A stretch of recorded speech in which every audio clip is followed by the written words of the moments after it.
રાધનપુર ખાતે કોંગ્રેસ દ્વારા જનમંચ કાર્યક્રમ યોજાયો।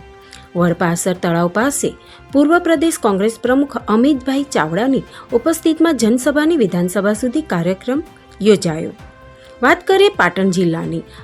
પાટણ જિલ્લાના રાધનપુર ખાતે ગુજરાત પ્રદેશ કોંગ્રેસના પૂર્વ પ્રમુખ અમિતભાઈ ચાવડા અને રાધનપુર વિધાનસભાના પૂર્વ ધારાસભ્ય રઘુભાઈ દેસાઈ અને ચંદનજી ઠાકોર અને પાટણ જિલ્લા કોંગ્રેસના પ્રમુખ ગેમરભાઈ દેસાઈ, કાંકરેજના ધારાસભ્ય અને શહેર કોંગ્રેસ પ્રમુખ ડોક્ટર વિષ્ણુદાન ઝુલા રાધનપુરની ઉપસ્થિતિમાં રાધનપુર તાલુકાની જનતાના પ્રાણ પ્રશ્નો વાંચા આપવા માટે જનમંચ કાર્યક્રમ યોજાયો હતો।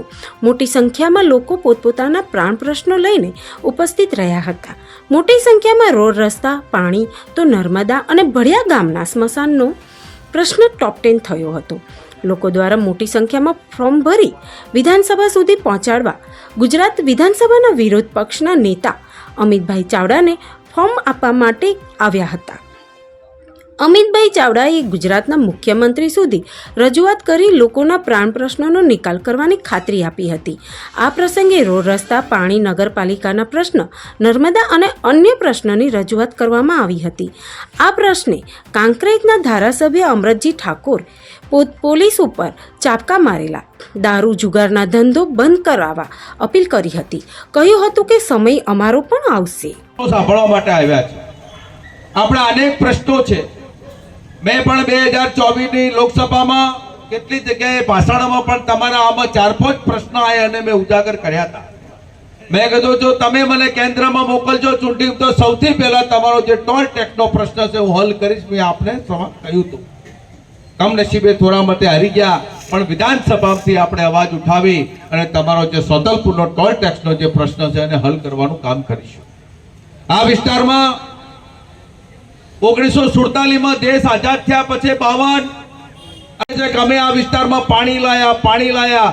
આ વિસ્તારના નહેર દ્વારા પાણી પહોંચાડવાનું જો કામ કર્યું હોય કોઈએ તો માધવસિંહભાઈની સરકાર વખત અને એના પછીની જે સરકારો જે મુખ્યમંત્રી બન્યા એ મુખ્યમંત્રી દ્વારા શેઠ કચ્છના રણ સુધી અને અહીંયા રાધનપુર સુધી પાણી પહોંચાડવાનું કામ કર્યું તો કોંગ્રેસ પાર્ટીએ કર્યું છે। ની જરૂર છે, કારણ કે દેવી પૂજક સમાજ, દલિત સમાજ અને અન્ય સમાજના ઘણા માણસો દિલ્હીમાં રહે છે। અવારનવાર પ્રસંગોપાત અહીંયા આવવાનું થાય છે, એટલે આપ પણ આમાં સન્માનીય જ્ઞાનીબેનનું પણ આપણે ધ્યાન દોરો અને દિલ્હી પણ લખીને આનો નિકાલ કરીએ એવી વિનંતી। વીડીભાઈને વિનંતી કે તાકાત ઊભી કરી અને આ તાકાતને ઝીલી અને તાલુકા પંચાયત બને, જિલ્લા પંચાયત બને અને સૌથી પહેલા તમારી નગરપાલિકા બને અને નગરપાલિકામાં આ બધા પ્રશ્નો હલ થાય એવી આપ સૌની પાસે આશા અને અપેક્ષા રાખું। નગરપાલિકા બનાવી છે, સારું શાસન કર્યું, વહીવટદાર આવ્યા છે, વહીવટદાર રોજ ધક્કા ખવડાવે છે। અમરતજી જેમ કીધું, ભારતીય જનતા પાર્ટીની કંઠી પહેરીમાં જેમ ફરતા હોય એવું અમોનિશ વર્તન કરે, એ બધાના જો છુટકારામાંથી મેળવવું હોય તો તમારે 3 કામ કરવો પડે।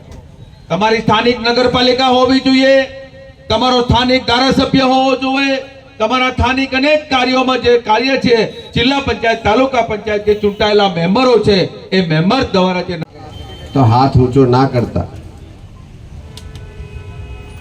બરોબર છે? પૂછું ને, મોંઘવારી છે?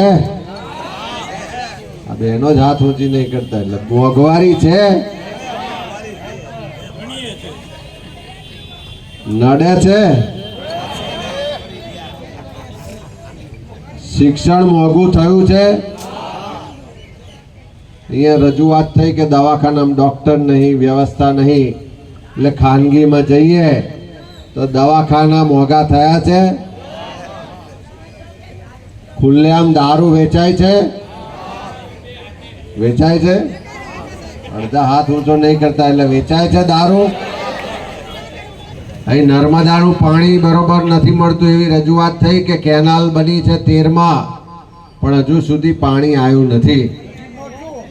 આખા ગામમાં ગંદકી છે, આખા ગામમાં ખાડા છે,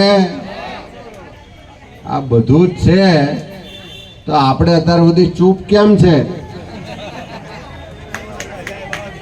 મેં રઘુભાઈને કીધું કે અહીં રજૂઆત કરવા આટલા જણા આવ્યા છે, જો આ બધા જ પ્રશ્નો લઈ અને પહેલા દિવસ એવું રાખો કે નગરપાલિકામાં જઈને બધા બેસી જઈએ.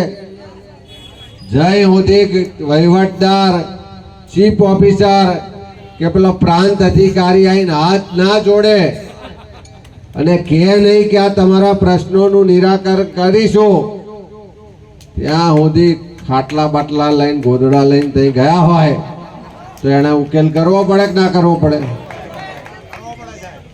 અને જો ના પાડે તો બીજે દાડે એક દાડ થોડું ભલે ભાડું થાય પણ કલેક્ટરને ત્યાં લઈ જઈએ કે હવે અમારે રાધનપુરમાં રહેવા એવું નથી, એટલે હવે તમારા કલેક્ટર ઓફિસે રહેવા આવ્યા છે, જ્યાં સુધી અમારો પ્રશ્ન સોલ્વ નહીં થાય ત્યાં સુધી ખાટલાનો સામાન અહીં જ રહેશે. તો બીજે દાડા વહીવટદારની ધૂળ નીકળી જાય કે ના નીકળી જાય? પણ લડવું પડશે, બોલવું પડશે. અને એટલા જ માટે